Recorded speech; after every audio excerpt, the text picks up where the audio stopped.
Thank you very much for that very kind introduction. It makes me think that my wife is right. I'm probably never home because I'm participating in all of these organizations. I've actually been a very lucky person. I've had the opportunity to work at one of the world's great research universities, the University of Southern California, for 35 years. And in that 35 years, I've had the opportunity to work in different leadership positions, some of which Gary mentioned, in the business school and in the university as a whole, and in helping former President Steve Sample create the Association of Pacific Rim Universities, the 42 presidents of the leading research universities around the Pacific Rim. I'm also very lucky because I've been married to a wonderful woman for 35 years, and a very astute businesswoman and a wise counselor. Please, Sherry, stand up and take a bow. Come on.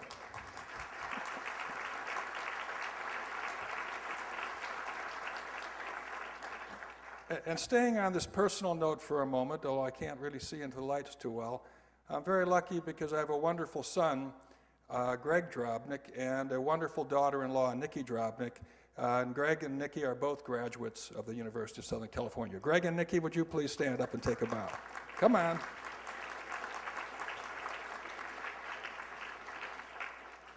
And I'm delighted to be here and have a chance to make a couple of minutes of brief remarks.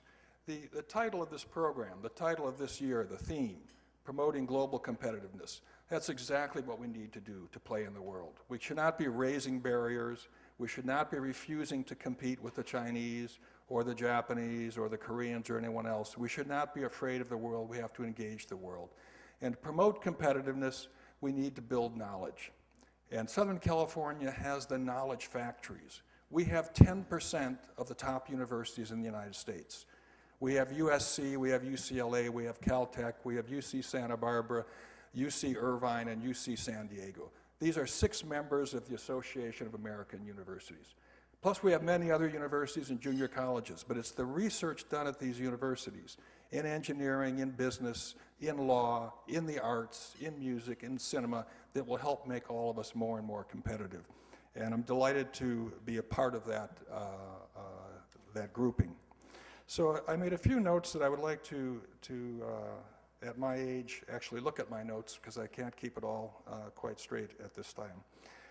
Number one, I'd like to thank Gary and the LA Area Chamber of Commerce for honoring me, and I accept this honor on behalf of my colleagues at the Marshall School of Business, who I work closely with, and my colleagues more broadly at USC, and people who I consider great colleagues at the Department of Commerce, who we've worked with 24 years to produce the annual Asia Pacific Business Outlook. And working together, we've been able to create some teaching opportunities, learning opportunities for students and business people that I think have made all of us more competitive, more engaged in the world economy, but particularly in the Pacific Rim economy.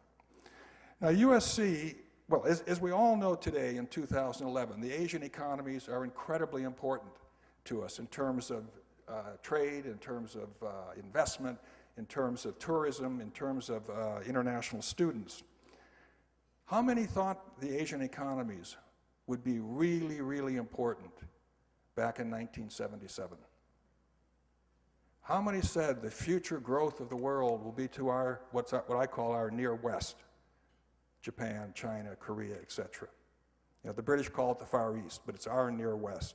And it gets nearer and nearer every day because of technology, because of students, because of trade agreements. Well, back in 1977, the Marshall School of Business decided that Asia is going to become really important.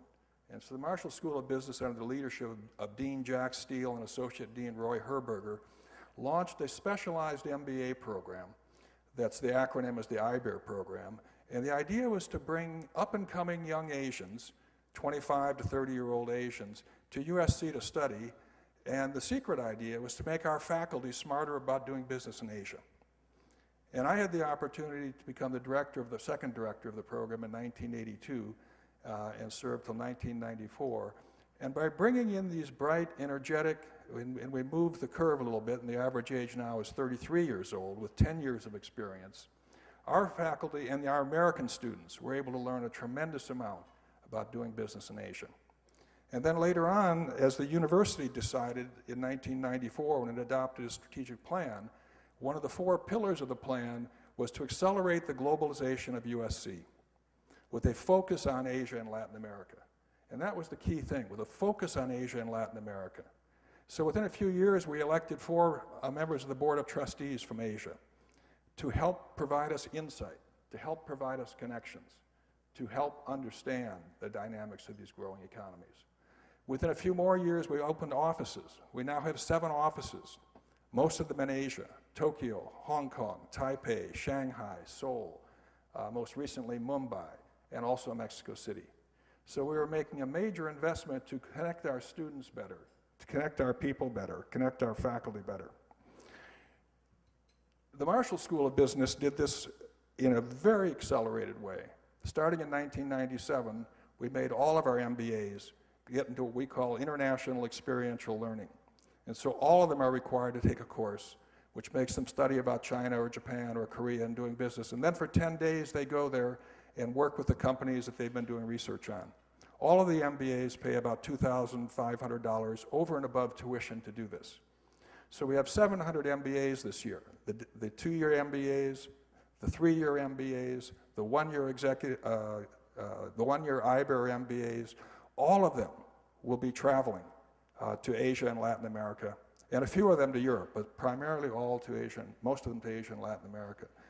We have 700 undergraduates of our 4,000 undergraduates in the Marshall School will be having an international business experience this year. 500 of them will be on short courses, 1 week long to 10 days long, that will take them to Beijing or Shanghai or Hong Kong. Again, paying travel money over and above tuition, having studied and prepared before their trips. And 200 of them will do semester abroad sometime this year. Now, some of these students will do this 2 or 3 times during their 4 years and are coming back with tremendous experience and tremendous gains for us. Why did I become interested in Asia?